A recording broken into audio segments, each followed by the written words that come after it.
everybody? Charles Morton, founder and CEO of Launcher of You, and today we're talking about sales frameworks, one of the fascinating topics that continues to be out there, and a lot of opinions are had about this. And so I want to kind of talk about four things today. One is, what are frameworks?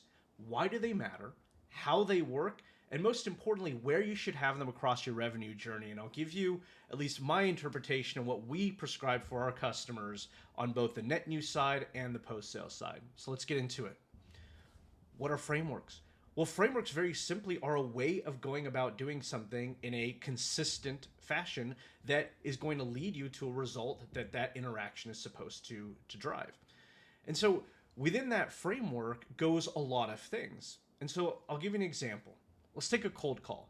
Many of you may have an SDR team, or some people on your revenue teams are picking up the phone and calling either net new or existing customers to try to sell them some more product.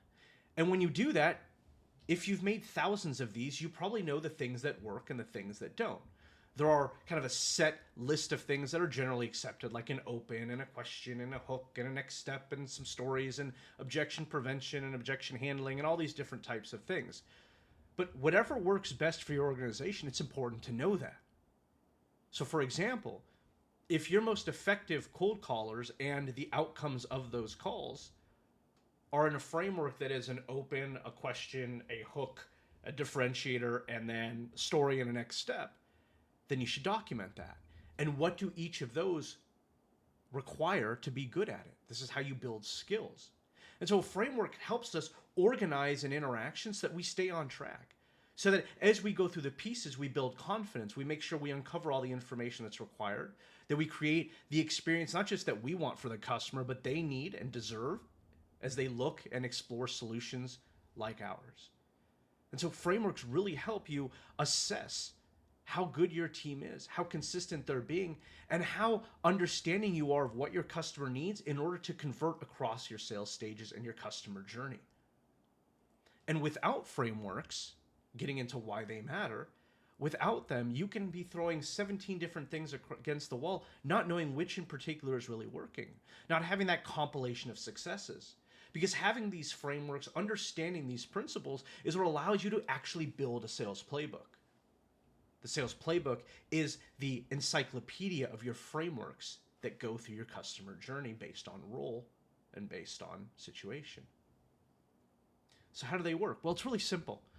If we take the cold calling example, when we find that we have 2 or 3 pieces that need to exist, and we find out what goes into each of those pieces, it's really simple.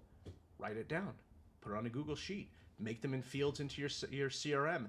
Add them to your sales engagement platform for your notes. Have them up on a piece of paper, wherever it might be. But understand what each of those are. Because what this allows you to do is sellers get to create their own versions of these within that framework that allows them to be themselves. Maybe they're very excitable. Well, let them do that. Maybe they're a little bit more reserved. That's okay.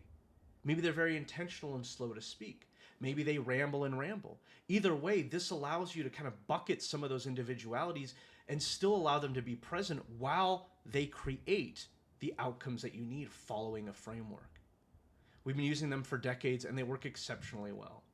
So let's talk about where you should have them. Let's talk through the entire customer journey. So if we start in trying to acquire a customer, in prospecting, you should have a framework for your cold calls, your qualification calls, your discovery calls, your demos and presentations, your negotiations, and your objection prevention and overcoming. Now, you should also have a framework.